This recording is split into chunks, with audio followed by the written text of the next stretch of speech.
Ce journal vous est offert par CET Congo, Société d'ingénierie civile.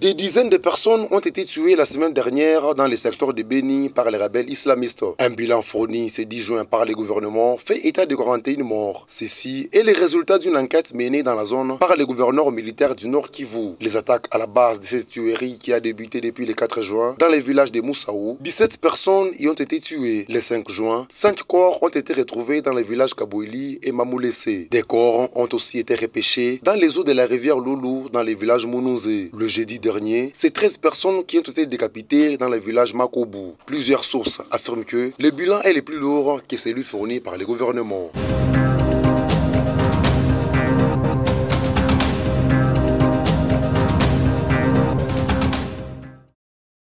Le quartier Nyumungo dans la commune de Kadutu, ville de Bukavu, a pris feu ce dimanche 9 juin. Les camions anti-incendie n'ont pas pu atteindre ces quartiers non urbanisés.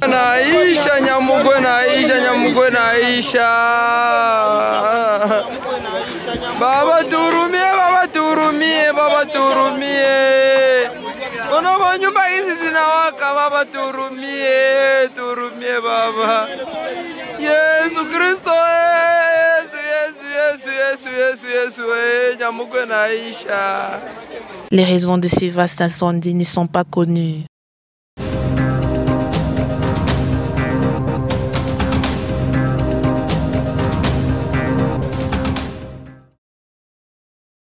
Kassamba est un petit village situé à 15 km de Lubumbashi. Les 500 habitants de cette bourgade vivent essentiellement de l'agriculture. Pour eux, l'année aura été morose. À raison de la carence des pluies, la récolte est médiocre.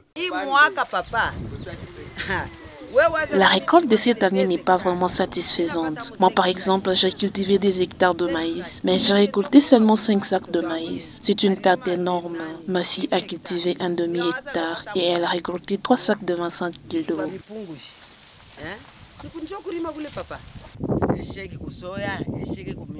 Il y a les chèques dans le soja, le maïs, le manioc et même les patates.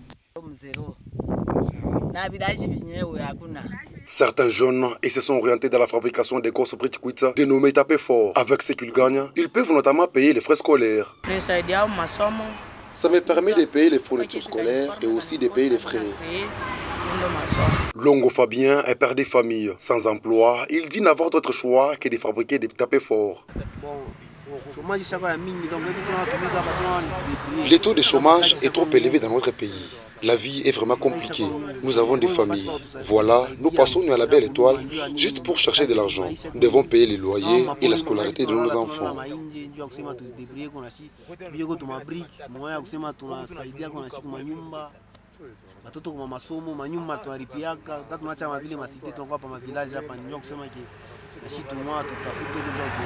Ces briquetiers de fortune ne passent pas toujours des jours tranquilles. Les agents des services étatiques passent de temps en temps. Ils font payer des taxes sans remettre aucune quittance.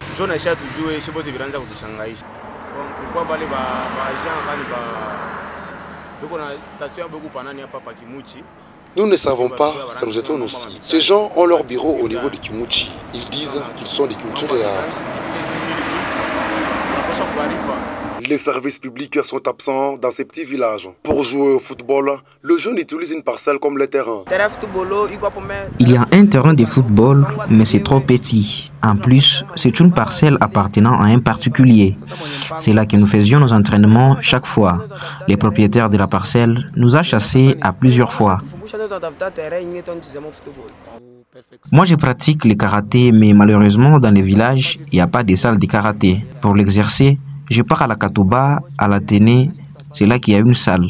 Pour les soins médicaux, il y a juste un petit centre de santé. Ces derniers n'ouvrent pas tous les jours. Il n'y a pas de grands hôpitaux. Il y a seulement un centre de santé et une petite pharmacie.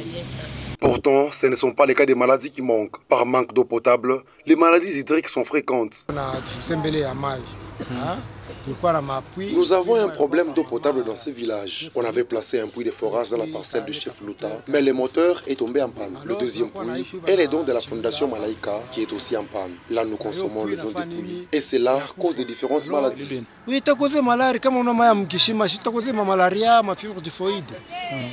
C'est aussi compliqué pour les enfants en âge de scolarité. Pour leurs études, ils doivent se rendre à Kachamata, qui est un village voisin, ce qui est loin de leur faire plaisir. L'école est à 3 km de Kassamba. La formation n'est pas tellement bonne. Les habitants de Kassamba appellent les autorités à résoudre les nombreux problèmes de leur village.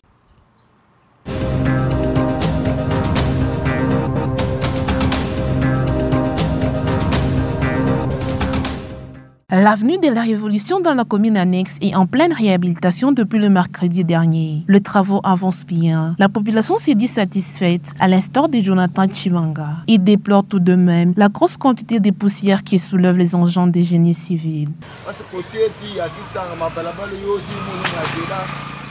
De notre côté Kisanga, les routes sont abîmées. Ici, comme vous le constatez, la route de là est en train d'être rangée. Mais nous demanderons qu'on commence à verser de l'eau, car la poussière risque de nous apporter des maladies.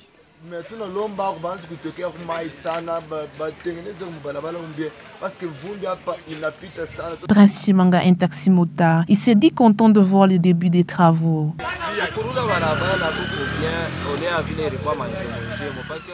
Arranger la route, c'est une bonne chose, car nos motos ne s'abîmeront pas vite et nos amortisseurs dureront.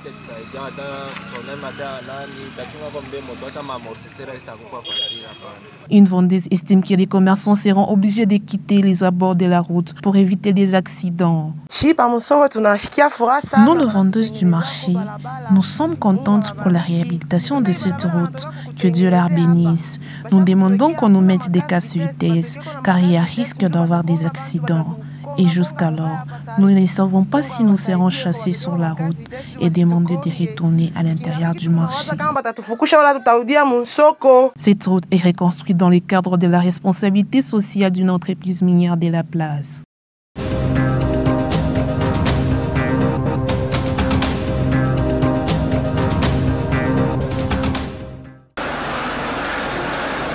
Poursuite des éliminatoires du Mondial 2026, la zone Afrique avec la 4e journée, c'est dimanche 9 juin 2024. Les Léopards de l'RDC ont arraché 3 points devant les éperviers du Togo au stade des Martyrs de Kinshasa. 1-0 et le score final de cette rencontre. Grâce au seul but de la première mi-temps à la 6e minute signé Mecha Kelia. Des gardiens qui, j'espère, ne va pas tellement coûter cher. Les Léopards de l'RDC infligent aux éperviers togolais leur première défaite dans cet éliminatoire après 3 nuls successifs. Toujours dans le groupe B, le Sénégal s'est imposé face à la Mauritanie par un score d'1-0. Le Sénégal a obtenu sa victoire grâce à l'attaquant Habib Diallo.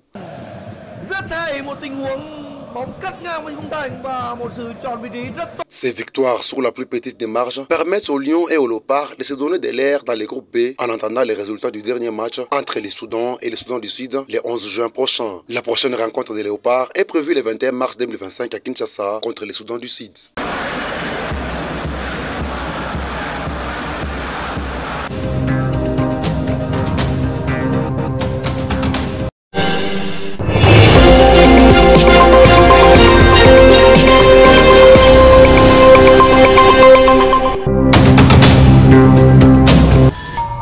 Ce journal vous est offert par 7 Congo, Société d'ingénierie civile.